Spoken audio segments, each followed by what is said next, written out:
Alrighty. Hello, everybody.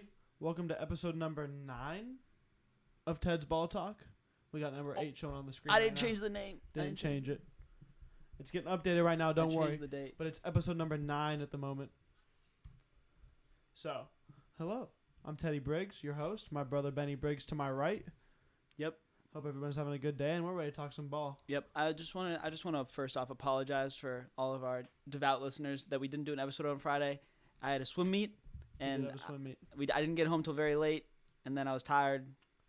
And we also got a new layout. It's okay. Let us know what you think about the layout. Yeah. Do we like this better? There's a lot less going on. It's more just us. So we gotta get some. Yeah. We get some feedback on that. I don't know. We're still messing around with things. We are figuring out used to whatever. Figuring out what we like, what we don't like. Yeah. All right. We gotta get our editor back in here. Yeah, we do. We gotta get him back. We gotta get him back. Alrighty. Well, let's get it started. A little NBA talk.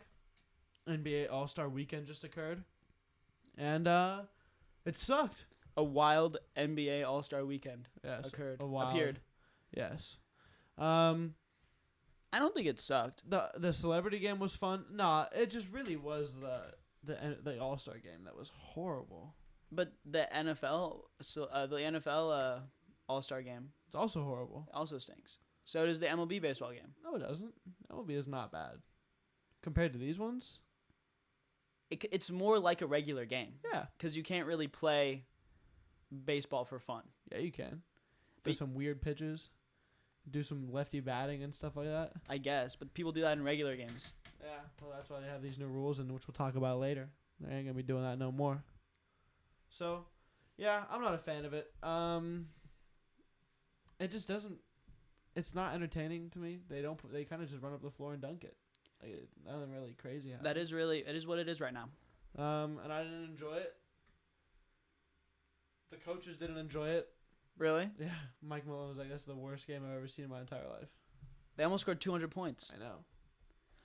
Didn't they score more than 200 points? No, they didn't. I think the ending score was like 190 something too. Gotcha. 170. Yeah. Okay.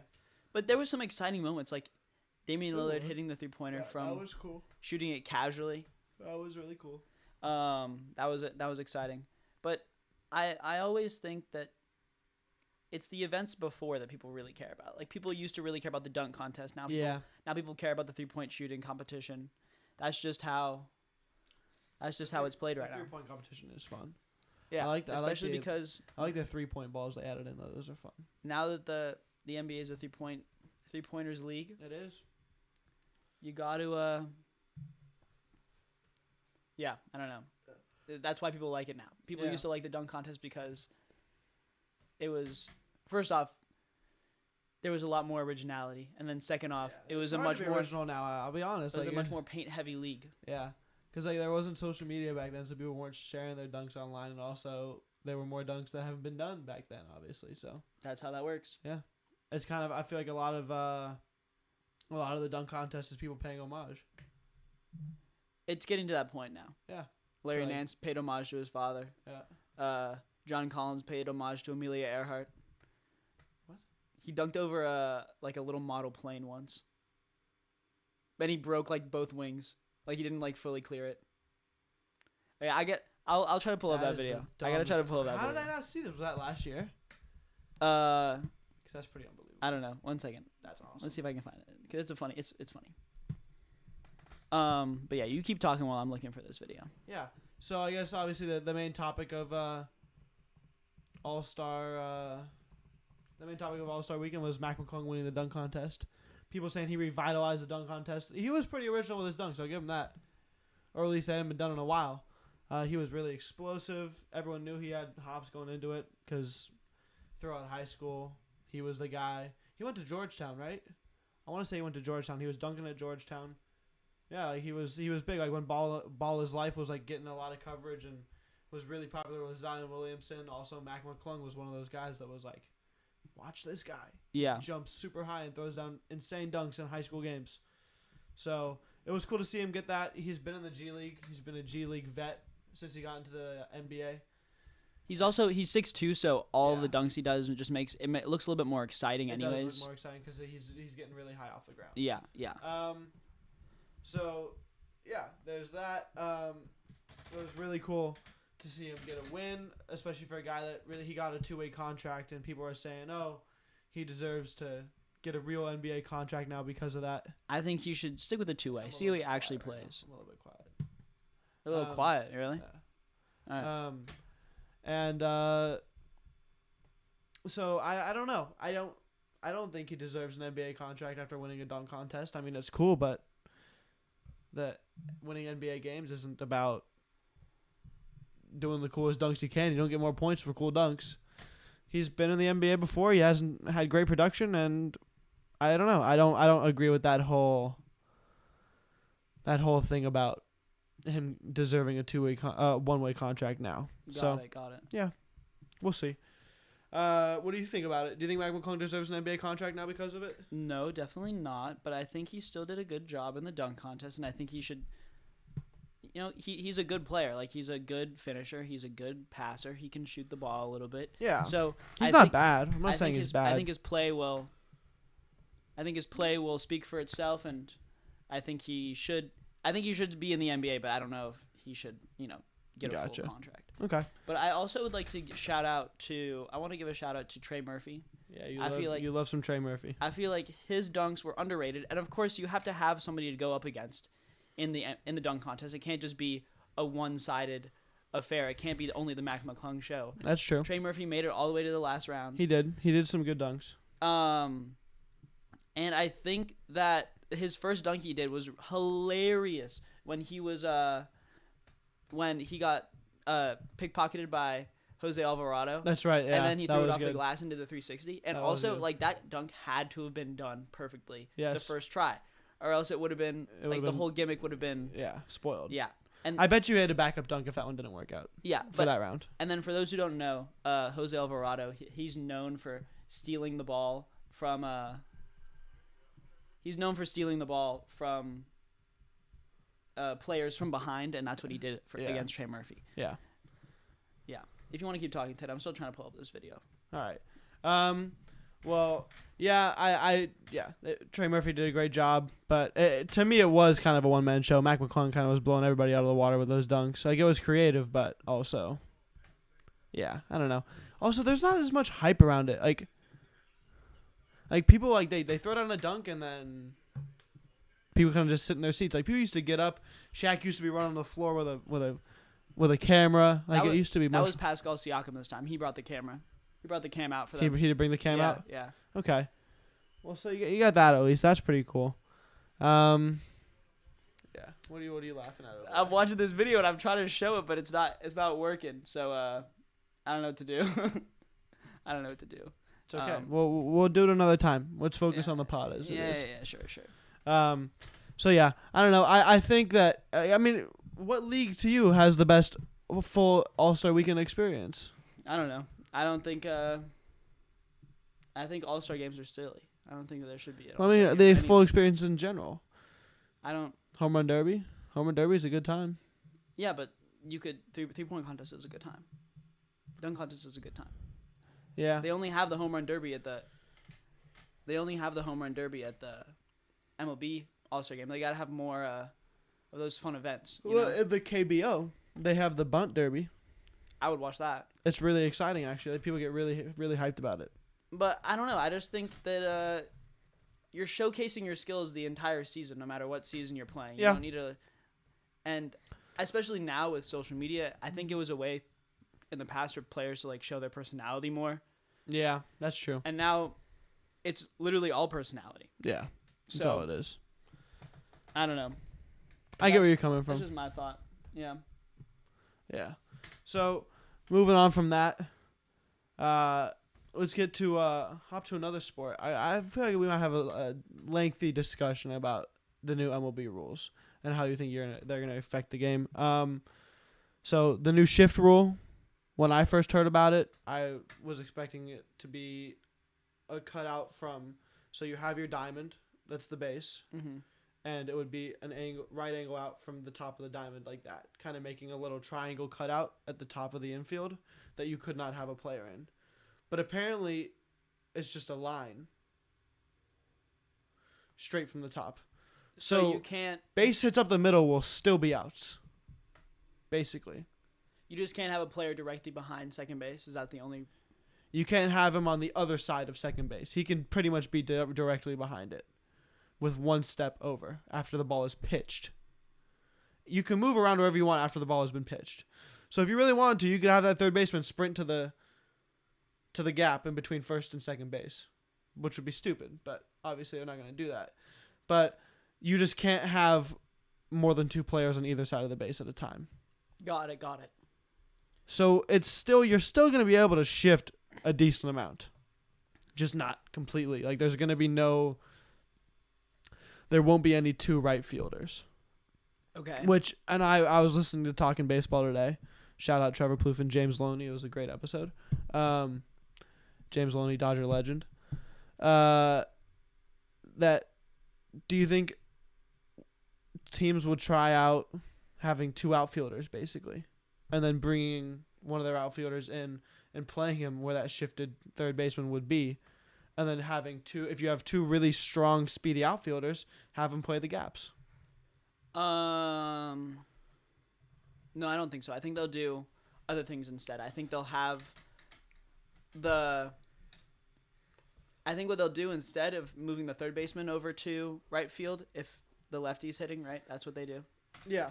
So I think what they'll do instead is they'll have the second baseman play where the third baseman was, and then once the ball is pitched, the shortstop move to where the second baseman plays, and then that's what I was the thinking. third baseman move to where the shortstop played, and it'll just be like a couple of steps. Then it won't have to be like a whole run. It's not really gonna stop that much. The triangle cutout would have been the thing that would have really prevented the shift. That's what I thought it was. That's what I heard. That's what I heard it was too.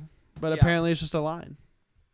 Interesting. I don't know how I feel about it. It's like, what really are you doing? Yeah. Also, it stops it doesn't make advertising available in that pizza anymore. I thought there was going to be a new opportunity for companies, for us. Imagine our logo, the Ted's Ball Talk, just logo, the ball sack, just right behind the second base, right in the middle of the diamond. Oh, wouldn't that be a beautiful sight? Oh yeah. That could have been what could have been. What could have been? But we could have had our ball sack on a baseball field. Our logo it's not too much of a line. Yeah. So no. maybe we could have the line cut the 2 I don't want the 2 parts of our sack. It could maybe spread. You never know. Yeah. Hey, yeah, we could definitely make something work. If we had the opportunity to make some advertising happening on a baseball diamond, I'm sure we could get it to work out. Okay. Yeah. But yeah, so there's that. I'm a little disappointed in the lack of really stopping the shift because base hits up the middle, like hard line drives up the middle. There's still gonna be outs most of the time, it seems. So, and that's like the main complaint. Like, you grew up, you're playing line drive up the middle. It's a base hit. It always was, and now it's not. And I was happy for them to get rid of that, but it's still like, if it wasn't a base hit, it's because some guy was making a great diving play. You know what I mean? Yeah, and I think and we'll have to see what it's like in spring training. We really will have to see what it's like for spring training. Yeah, and then also I brought up like WBC is happening this year. World Baseball Classic. A lot of the best players aren't going to be experiencing that because those rules aren't implemented into the WBC. So all the guys that aren't studs, that aren't playing in the WBC, are going to really feel it in spring training, and they'll have kind of a little bit of an edge. They'll have to be quick learners, which they all are. That's why they're pros, and that's why they're playing in the WBC, because they're the best of the best. I'm sure it won't really be an issue for any of them. I don't know. It's just like you said, they've been playing that certain way their whole life, so it won't really affect the way they play. They also they practice without the shift. They practice with the shift. Yeah. So I'm sure they've all been training. They've all been training around these new rules the entire off season. So it's really not much to worry about.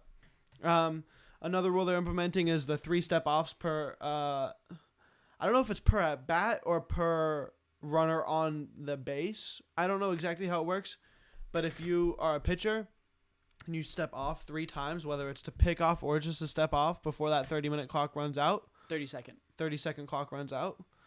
If you step off 3 times, it's a free base. So let's say you've stepped off once to just take a breather. You picked off once. If you try to pick him off one more time, you have to get him out, or he's getting a free base. So you can do it a 4th time, but the runner has to be. No, that's confusing. Because there's no fourth time. The fourth time there is no fourth time. If you do it 3 times and you don't get him on the third, he gets an automatic base. If you don't get him on the third, no matter what. No matter what. But then that's confusing because then it should be on the fourth time. If he steps off, then he gets the free base. It shouldn't be after the third. On the third time, he gets the free base because then they only have 2 opportunities.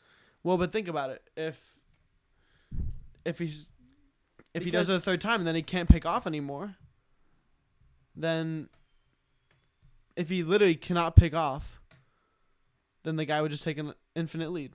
You think he's just jogging over? Yeah. What are you not going to take a massive lead because you know you cannot get picked off? I don't know. It should be interesting. I think there's probably a little another part of that rule. Yeah. That says like you can get like a 2-stride lead or like a 3-stride lead maximum or something like that. There's nothing about that. It's because it's an automatic base. It's like a balk basically. I don't know. Again, I think we'll have to see what it's like in spring training. How teams are going to exploit that. Yeah.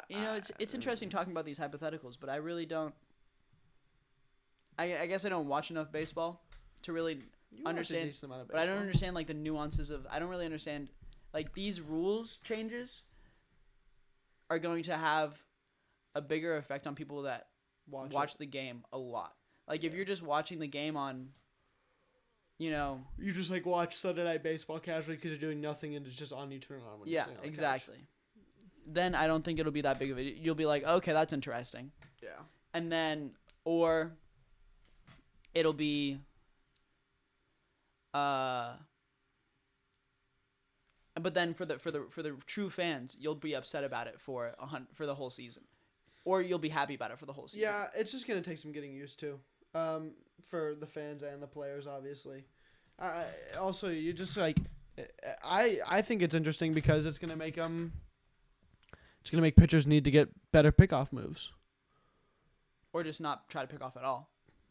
Yeah, but picking off is so fun, and it's such an effective way if you're good at it. I mean, I hate to quote him again, but Trevor Plouffe today, and the only reason I'm quoting him on this is because this is the best example, and it's what I would have used whether, listen or not. Like Mark Burley, completely shut down the running game. There was no running game against Mark Burley. Why? Because his pickoff move was so good, no one had any idea if he was going to pitch it or just throw it back to first and pick you off. Okay. Literally not a single, it was never a thought. So do you think teams are calling up Mark Burley trying to get him on the pitching probably the Rays, the pitching coach team? Probably the Rays. I don't know. Like it's just why is picking off not a more prolific part of the game? Like why is there no one with like, oh, that move is going to like strike fear into me? It's just not something that people. Why isn't it coached like that though? Because it's so important. It's so like if you can shut down a running game. Well, it's not even that you're shutting down the base stealing.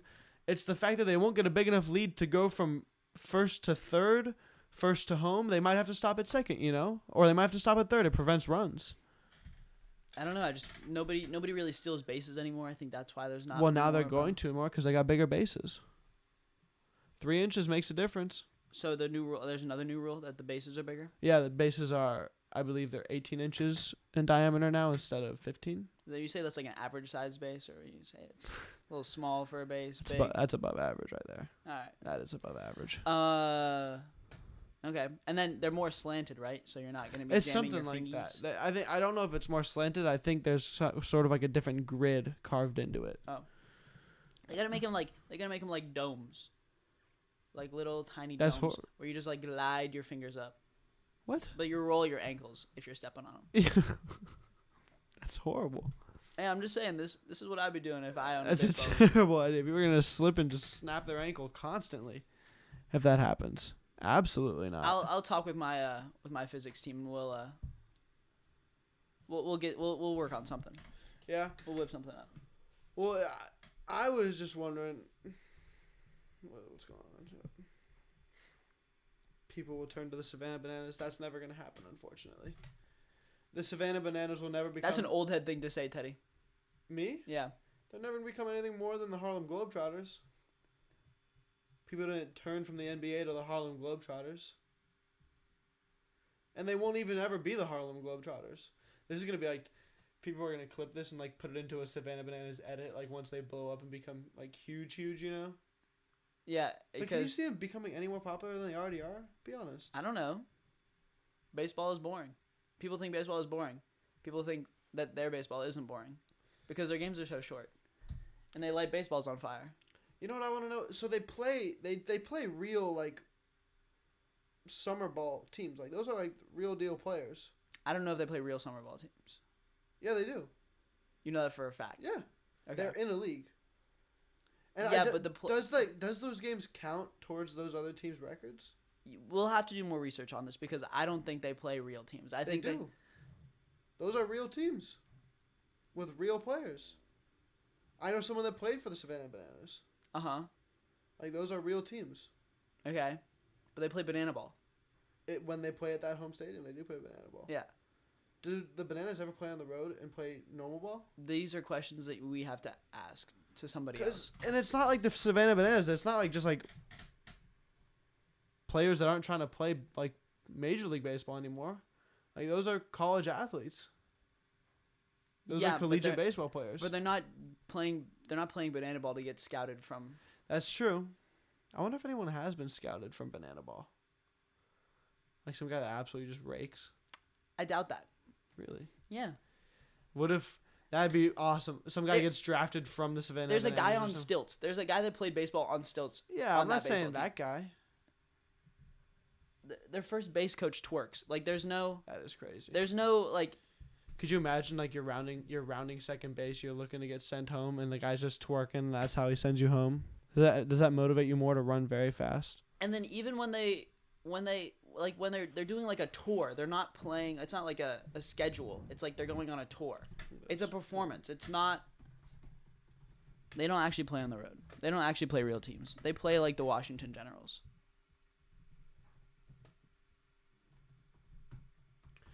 Nah, these baseball teams they're playing are better than the Washington Generals. I just don't think they have a real script.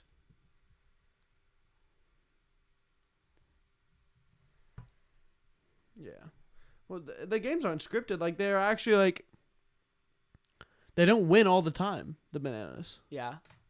Like, they lose their games. Yeah, because they're playing real teams. They're playing in a real team. They're playing in an independent ball league. I don't know. Are you 100% sure about that? I'm 95% sure. All right. Go find the league that they're playing in. Okay. I think I just said the Cape Cod League. Hold on. Keep talking. You talk about something. What do you want me to talk about? Oh, I got a question for you. Philly Fanatic, BYU mascot. Who deserves to get paid more? Also, do you think the BYU mascot is like... That's it. The BYU mascot has to sign NIL deals. They can't get paid. They can't get paid? I don't know. Well, also, do you think the Philly Fanatic is a greater mascot than the San Diego Chicken? No. No?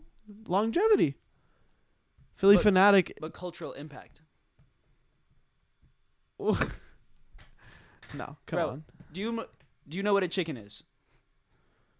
Do you know what a chicken is? Yeah, I know what a chicken is. Do you know what a fanatic is? An alien. Okay, if you weren't a person that knows baseball, if I asked somebody randomly what a chicken was, and asked somebody randomly what a fanatic was, they would not tell you a green guy that runs around and drives ATVs, but they would tell you what a chicken is, and that's why I think there's more of a cultural impact for the San Diego Chicken than the Philly Fanatic. No, because he's more well known. He's well known literally around the world. No, he is not more well known than the Philly Fanatic. Bro, everybody eats chickens. Everybody knows what chickens are. But not the San Diego Chicken. No one eats the San Diego Chicken. Well, he's not alive anymore. So, he's not around anymore. Somebody must have ate him. Nah. Here's what you're not thinking about. Is that's... If he was that great of a mascot, he'd still be here being a mascot.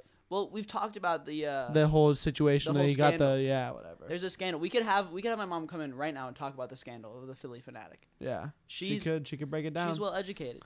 She is well educated. Ted Giannis. He was too greedy. He was a greedy man.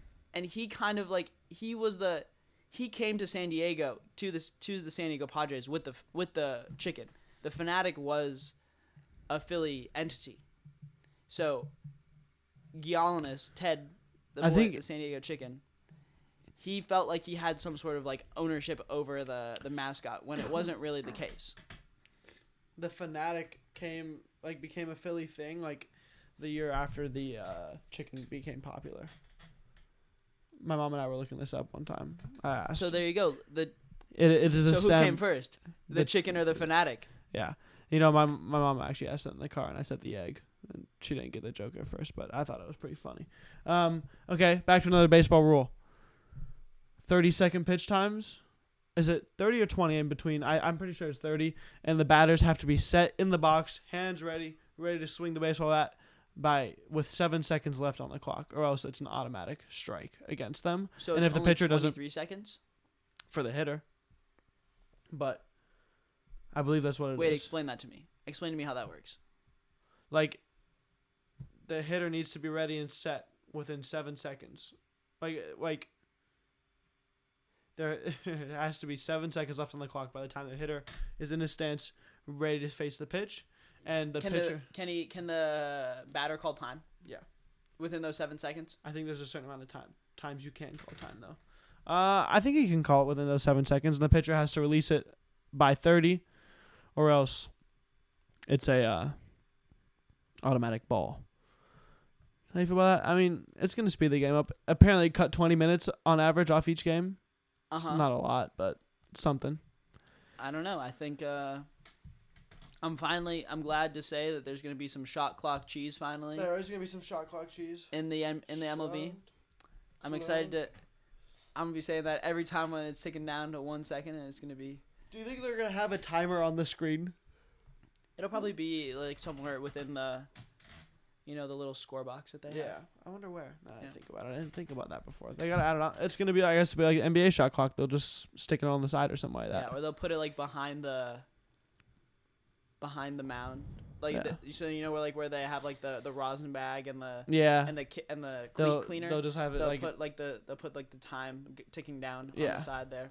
Like they'll have it just like. Computer generated thing there. Yeah, I like that. That's cool. I would enjoy that, like somewhere on the field or something along those lines. I like that for sure. Or they could change the number on the back of the pitcher's jersey to just tick down. It starts at 30, so the players can only be 30 through 0 from a certain amount of time. What? Just a green square behind, like on all pitchers' backs, and so because they can't have any numbers anymore. Then you're gonna have stats come out when pitchers throw their best pitches with the number 24 is showing on their back or something like that. Some weird stats. That'd be good. You need more weird stats in baseball because there's not enough. No, you don't. You can never have. That's an enough ESPN type stat right there. Yeah, it is. That is ESPN. They show anything up there. Yeah. But yeah, we'll see how it goes. It's gonna be a lot of confusion at first. I don't think players are gonna take well to it in spring training, but by the time the season runs around, I think it'll be okay and people will be used to it. Yeah, I don't know. It's not just something that they've thought about and be like, okay, yeah, we're gonna implement it into the MLB. They've thought about it. They've been doing it for years. They've tested it in other places, and yeah, it'll work out. It'll be fine. It's worked enough for them to want to put it into the majors, so they're gonna put it in the majors. Yeah. So we just gotta trust the higher ups if you're a baseball fan and understand that it's not. Change is good. You got to understand that change is good, and it's going to hopefully bring more eyes. They're not going to implement change. Short content is in. As short as you can make sports is as good as it's going to get. I guess so. Yeah, short content is in. Let's get a 15-second or less sport. Oh, that'd be good. That'd be pretty. I think we might have to cut that out right there. We got to start. Yeah, we gotta figure out our own thing. Figure that out. What whole thing could happen within 15 seconds? We'll talk about this later. Okay. All right, I like that. And if anybody has any ideas, we could do we can come up with ideas, come back and do a show about it for a 15-second or less sport. Yeah. Let us know. I think we need to start doing 15-second podcasts. We'd love to talk about it. I would love to do a 15 What second I need to podcast. do actually is make a TikTok. Yes, you do. We gotta start. That's not my job. It is all me. Yeah. So we'll see how that works out. Maybe we switch back to NBA real quick because we forgot to mention that Russell Westbrook is a Los Angeles Clipper, and both of us do root for the Los Angeles Clippers. Yep. So how you feeling about it? I think it'll be fine. You know, he's Russell Westbrook. We know what we're gonna get. I mean, what the Clippers are gonna get. I think that he's not gonna play as big of a role as like I have a lot of friends that are Laker fans. Obviously, we live in LA, grew up around mostly Lakers fans. That are like, oh, he's gonna be terrible. He's gonna do exactly what he did on the Lakers. I don't think they realize the Clippers team is much better than the Lakers, and he is not gonna play as much as he did on the Lakers. And if he does what he did on the Lakers, he's gonna get benched because they have at least 2 players that can play that position that are better than him. Yeah, at this point in his career. I don't know. But if he's smart with the ball, makes the right passes, if he gets to the cup, which he's really good at when he's driving to the rim, I love him as an offensive player. But when he's pulling up, taking those stupid mid-range off a high dribble, taking those top of the key threes that he hits off the back iron every single time, he's gonna get benched. Tyronn Lue's not gonna let him play. It's because you know what that is. That's exactly what John Wall did when he came over. And what happened to John Wall? His ass got cut. Really? That's what happened to him? I don't know if he's cut, but he ain't playing no more. Well, No, he got traded. Yeah, he came over. He could not shoot the damn basketball. Oh, really? That's why they didn't like Literally, he could not shoot the basketball, and his ass is gone. him? And John Wall, kind of similar. Like, he was great at one point, not as great as Russell Westbrook, but he kind of had fizzled out, just like Russell Westbrook has fizzled out. Moved around, found a home, thought it was going to work out here, didn't, so he's gone. Same thing would happen to Russell Westbrook if he does the same thing. Plain and simple. It's not going to affect the Clippers like it did the Lakers. Because the team is way too deep for that to happen. And our front office and our coach are way too strong to let that guy just come in and do whatever the hell he wants. Yeah, I think there's more variables when it comes to the Lakers than it comes to the Clippers. Because nobody really cares about the Clippers. And no one on the Lakers can shoot. So he was forced to take shots like that. I guess. Like, you got to look within if you're a Laker fan and realize that you don't want him taking those shots. Well, then any other player you have on that team besides LeBron James is going to miss those shots just as many times as Russell Westbrook did. I think so, probably. I don't know. I didn't really Maybe Austin Reeves makes more. I don't know. I know that nobody's really good. I know that there wasn't a lot of good shooting on the Absolutely not. on the Lakers. Yeah. But like I said, like There's my fired up Clippers talk for the day right the there. media cares more about the Lakers than They the sure Clippers. do. Doesn't matter how good the Clippers are, how many times the Clippers have to whoop the Lakers' ass in recent years. So I just think that there's less noise around the team. So I think that even with so I think there'll be less drama about whatever happens with Russell Westbrook, good or bad. If he's great, nobody's really gonna notice. If he's bad, nobody's really gonna notice. The world of the NBA will go on. Yes. And the Clippers will still be at least the 4 seed in the West. Yeah. Whatever happens, happens. I had a friend tell me that the Clippers were going to drop to the play-in now that they signed Russell Westbrook. Trust me. If they drop 2 seeds and they start playing like crap because of Russell Westbrook, he's off the team. But just how it is. That doesn't really make any sense to me because they didn't get rid of anybody. I know. They just added him. And guess what? If he sucks, they just won't play him. And they'll go back to just having a great team like they did before. Yeah. There's no going down from where you are if you're the Clippers unless a big injury happens. Yeah. Because the more Kawhi's been playing, the better he's been getting. Yeah.